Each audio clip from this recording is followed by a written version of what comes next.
Welcome to the Beverly Hills Plastic Surgery Podcast. I'm Dr. Jay Calvert here today with my amazing co-host to discuss some very, very cool topics, Dr. Millicent Rovelo. How are you? I'm doing excellent. How are you? I'm doing great. I think we got a cool topic today. We do have a cool topic. We have a couple of cool topics, but we're going to start with this one. I want to start with... Oh, boy. You know, I suggested my favorite rants. Oh, well, and you know what? You're going to have to get me earlier in the day. Okay, we won't do that today.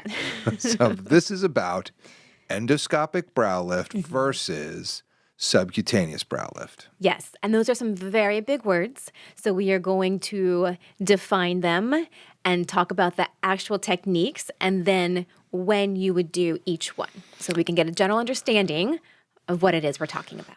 So if you were like some trendy podcast host, what you would have said is like, that's a lot, so let's unpack those terms. I can't stand when people say that. I want to like reach through the speaker and just give them a little like, stop it. Don't say things like that. Well, but you didn't. I'm glad I didn't. Yeah, because I could have slapped you actually right across the table from me. I would have just been like, so we need to unpack those terms.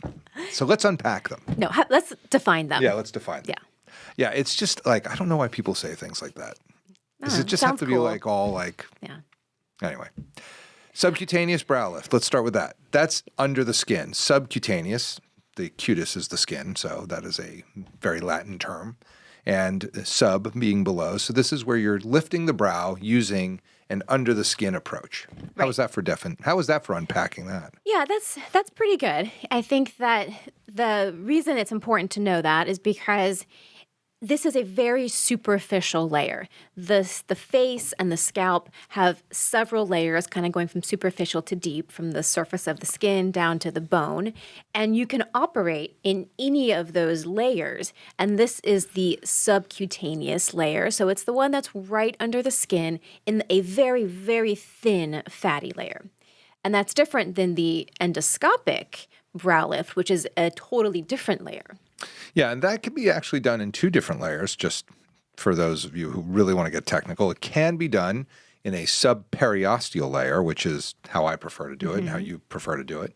That means that you cut down through the skin, down through the soft tissue, and get down onto the frontal bone of the forehead and the skull, and you dissect the tissues off of the bone so that you can move them around. You free them up, you loosen them up, and then you can bring them into position and hold them in various ways, which we'll talk about. Right. So this is the deepest layer you can do. So the one you just described is about as deep a dissection as you can go. You're literally right on the bones of the face and the scalp. And then the subcutaneous is about as superficial as you can go. And there are some people that do stuff in between those layers, but for our purposes, since we don't really do that, we're not going to talk about that. Yeah, that's sort of a little bit of a different spin-off. Yes. So typically, when I see patients, I'm talking to them mostly about endoscopic subperiosteal brow lifts, where you're moving the whole forehead as a composite, literally small incisions that are made behind the hairline. Behind the hairline, typically, in the hair. Yeah, it's in the hair. You're basically making an incision. For me, it's usually about 1.5 inches long over what's known as the temporal crest. There's a little bony prominence you can feel where the temporal muscle, the muscle that you kind of help chew with, transitions to the bone of the top of the head. And that's sort of where I make the incision. And it's, this is available on my TikTok and my Instagram, and you can see how those markings are made and how those cuts are made, et cetera. But what it does is it allows you to get down to the layers where the action is to lift the brow. Right. This is usually combined with a mid-face lift as well, which we don't have to talk about today, but we'll probably get into that, in the near future. And the concept is that you move the whole brow and forehead as a composite. In other words, all the tissues move together. Right. And you can, through this deep approach, release all of those tissues elevate them, put them in the position that you want, a more higher elevated brow position, and then you can put a series of fixation sutures or some kind of endotyne device, some kind of fixation device to keep those soft tissues in a different or new position. You can trim a little bit of skin if you want to make it a little bit extra tighter, but the whole idea is that this work is done deep and the sutures are behind the hairline where they're more easily hidden. Yeah. And it works. It's great. And it works, and it's great. And the reason it's called endoscopic, the reason it has this fancy term, is because a lot of times this was originally done using a camera, like a little camera retractor that you put to go into this deep space. Because you are in a deep space, you're kind of operating in a tunnel, in a hole. So to be able to see, you'd put these cameras and these lights in that deep space, and then you'd watch where you are on an external TV screen. And plenty of people still do it that way. I find I can kind of just do it by feel. Once you know where you are and you're in that right plane, you can do all the releasing bluntly. You don't always necessarily need to have a direct visualization. So it can be done either way, but that's the origin of the term endoscopic. And we call that the smart hand technique. Yes, the smart hand. My hands are quite smart. Yeah, because they're going where exactly there's where to go. Where I am, I can feel what's being released. Yeah. I typically will use the endoscope if I'm doing the medial brow, the brow over the nose, basically. If that part needs to be elevated, right. which is not too frequent, but it's not zero. I wind up doing medial brow lift as part of the whole brow lift, probably like 1 in 25 brows. Yeah. Most people just need the outer. They want the lateral. Corners. Yeah, because if you just lift the medial, it makes you look like you've lost your keys or you don't know where you parked your car. Quizzical. Yeah, it doesn't look good. It's not cute. The other thing that we've abandoned in my practice, I don't know if other people do this, but back in the day when I learned to do endoscopic brow lifts, which for those of you who are keeping score was 1993 at the first endoscopic plastic surgery course at Emory University that I was with it was back when Thelmon Eves, Monty Eves was a resident at Emory. The visiting professors who were doing the teacher were Roland Daniel and I think Nicanor Issei. It was crazy. And then, the participants were guys like John Tebbets and R.I.P. and Sherelle Aston. And it was really amazing. And the concept was, at that time with the brow lift, that you would remove muscles. They would cut out the corrugator muscles. They'd cut out procerus muscles to stop the furrowing of the brow.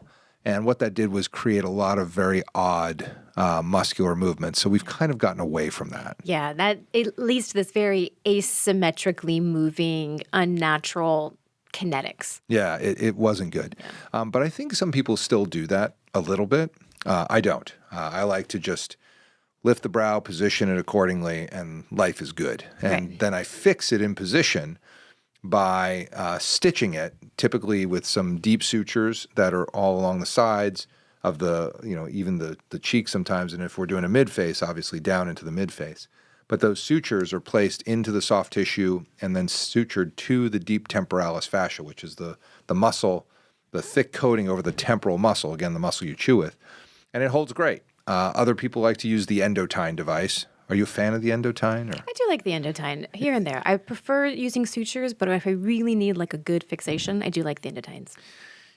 Yeah, I find that people feel them a little bit, Yeah. And I mean, these are all dissolvable. The sutures are dissolvable. The endotynes are dissolvable, but they take a while, a little while. They take a little while. Yeah. So I think that's the way to do it. And it's great because you do this amazing mobilization of all these soft tissues and place them where you want them. And you fix them in place with sutures, close up a small incision behind the hair that people typically don't see. Albeit there are times where you get some hair loss around that incision, and then you do see it, and you have to do some work to take out the skin that didn't grow the hair back, take out that scar and close it. But for the most part, these heal great. The downside, sometimes the nerve that works the frontalis muscle will be swollen, and it takes some time to recover. Yeah, that's not uncommon. And this gets a little stunned, but it comes back. Give it always does. Anywhere from 1 to 3 months, sometimes a little bit longer, but it comes back. I had one that took like 9 months. It's it so was painful. like a very painful situation. So. I mean, you can Botox the opposite right, side. so it's not the end of the world. So you don't look like you're like super quizzical on just one side. Like you have a question for me? I know. But it's a time. It's a time thing. Yeah, and it's annoying when it does happen. And I don't know why, I kind of do the operation the same way every time, and I don't know why some people get that.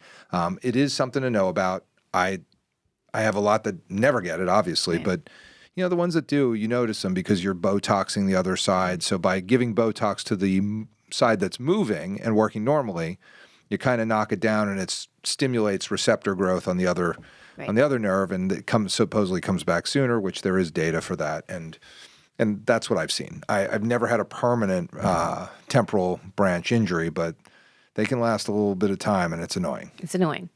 And so that is the endoscopic Right. brow. Now let's go to subcutaneous. Subcutaneous. So the subcutaneous, typically those are incisions that go in the front of the hairline of the brow of the forehead. So kind of right where the hairline meets the smooth skin, you're going to hide your incisions there. And now this is a very superficial dissection. So you go through the skin, you're in that very thin fatty layer directly below the skin.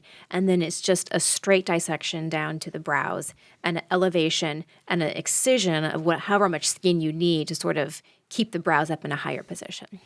Yeah, and I don't love these because the scar is much more visible. I mean, Right. you can do them well, and you can do what's called a, it's basically that's a stupid term, but it's basically an incision where you cut through the skin such that the hair will grow through the scar. And by Theoretically, yes. you're beveling the incision in that pretrichal region so that you're leaving the roots of the hairs to then grow through the scar that you leave behind. And that sort of works. Yeah. I mean, I've seen it where it's been great, and I've seen it where it hasn't worked at all. But this is, it's much easier. Yeah, this can be done under local. So Yeah. the endoscopic one, less likely to be tolerated under local. It's a deep dissection. Can be done, but it can be done, not but fun. it's not fun for the patient. It's not fun for the surgeon. It's really not fun for anyone. Whereas for the subcutaneous one, this could be a local procedure. Give some lidocaine, numb up the area. It's a superficial dissection. So it could theoretically, if you're doing like a standalone procedure, do it under local anesthesia. Yeah, and I like it. It's the right operation for a lot of people. You can also do the subcutaneous with the incision behind the hairline, if you so desire. You have to dissect a little further. There may be a little more trauma to the hair. I have found, by the way, you still can get the nerve swelling with this approach and get a frontalis muscle that's not working after. Yeah, I mean, the subcutaneous layers brow. here are not thick. And No. that nerve that supplies the muscle of the eyebrows runs through all of these layers. It's in a distinct layer, and we know where it is, but these layers are paper thin. So even Doesn't if take it's much. not directly injured, it will be affected by swelling in the surrounding area. Yeah, like I've only seen one cut nerve by one of by a surgeon who wound up sending the patient to me to what do I do with this? And it kind of recovered, but not really. And that he knew he cut the nerve, which I don't know. I never even see this nerve, so he was obviously in the wrong plane. How we talk about operating in the right plane. It's important. Yeah, it is. So, when you know the anatomy, you should not really be seeing the temporal branch of the facial nerve during a facelift or a brow lift or anything. But he did, and he cut it. Which was really sad. That's not the right move. That's not typical. No, that's a really, really, really rare. And that's the one case I'd heard about it. But, he didn't repair it because he said it was in close proximity. And the concept he had was that it would find its way. And it kind of did a little bit, but I would have repaired it. Should I? We know how to do that. Yeah, that's not really a big deal to put a couple stitches in it. Yeah. Anyway, those are sort of the concepts of the subcutaneous brow versus endo brow. And the choice really comes down to what's going to give you the best result. So in younger folks, I think the endoscopic is much better. In folks that are a little late to the dance on their facelift, the subcutaneous is a little better because their skin, even though you're going to move the whole brow as a composite, their skin's still going to be tonic and loose over those deep layers. Right. The skin itself needs to be excised a little bit. Yeah. So it's just it's a tighter result. Yeah. So I think in the older patient, sort of after 60, maybe 65. In younger patients, it's a no-brainer. Endoscopic all the way, super powerful. It stays. And you can get the mid-face through it. Yeah, you get the mid-face, and it is just an awesome operation. And you can do it with a hidden incision. Yeah, you don't see it. But there are times when sometimes you need to do both, like we kind of referenced earlier. So maybe you've had an endoscopic already, but you still want a little bit more of a lift. Then you can come back and do the subcutaneous under local or just touch it up a little bit. Yeah, and you can use the same incision that you used, and you can get a little more lifting. I've thought about doing biplanars where you do the endoscopic and then actually dissect the subcutaneous plane also. The only thing is with endoscopic brows, and this is a phenomenon that people have to understand, that they look good at a year, but they kind of continue to go up for the second year. And there are reports of them going really high.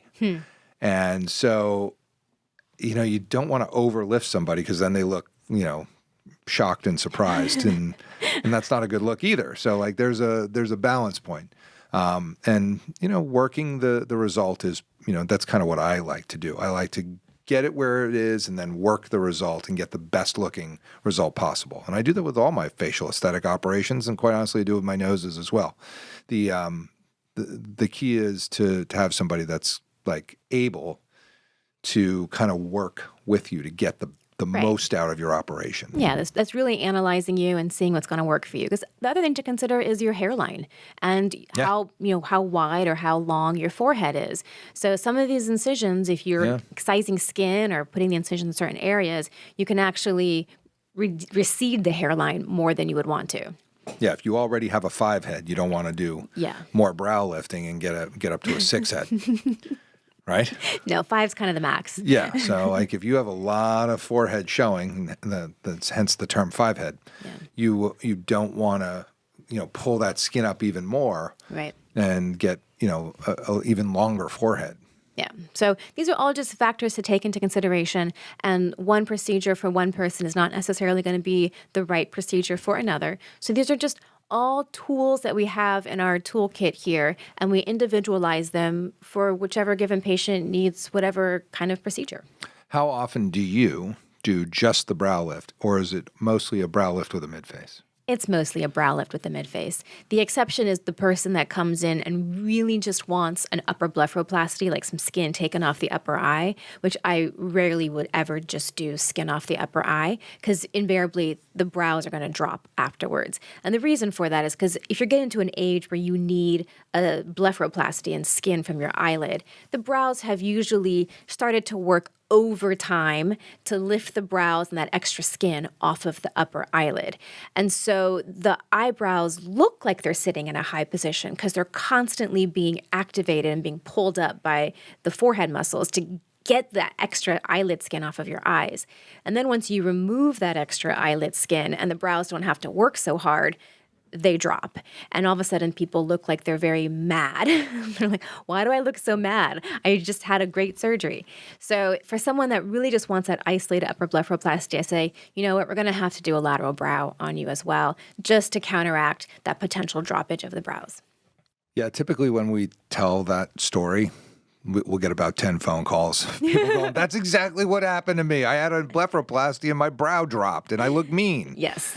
Yeah, it's hard to convince plastic surgeons. Well, it's not really the plastic surgeons. It's sort of people that only do eyelid surgery, and they don't want to do brow lifts that don't understand that you should do a brow lift with an upper eyelid Right, or it's people that had their blepharoplasty done with insurance because insurance will cover it if it's very severe, and they don't, for whatever reason, want to pay out of pocket for what's considered a cosmetic procedure. So that's usually the situation that I see. Yeah, I tell people it's very unusual that I will do just an upper lid blepharoplasty without a brow. You have to be 30, just have congenital extra skin that has nothing to do with aging necessarily. Yeah. If the brow isn't down before your upper lid bleph, it will be if you don't lift it. Yeah, for sure. Yeah. Well, that's pretty cool. I think that kind of covers it on the brow. How long does it take to recover from a brow lift, Dr. Rovelo? Isolated brow lift on its own, It's not bad. You'll be a little swollen, a little bruised.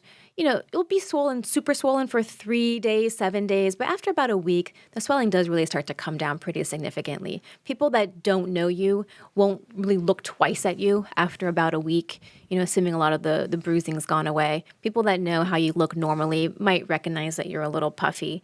But I would say, a week, you can probably be out in public without people looking at you twice. Yeah, but I think that's probably true. Full swelling and full brow position, that's going to be months. Yeah, it takes a while. If you combine it with the mid-face, do you think that takes a little longer? Or you're just more not swollen. Yeah. Your whole face is more swollen as opposed to just sort of like the peri-orbital area. And surgeons who have this operation done can usually return to work within 2 days. Is that correct? If they have really good help in the OR. Kidding, not advised. Don't operate right after the surgery. No.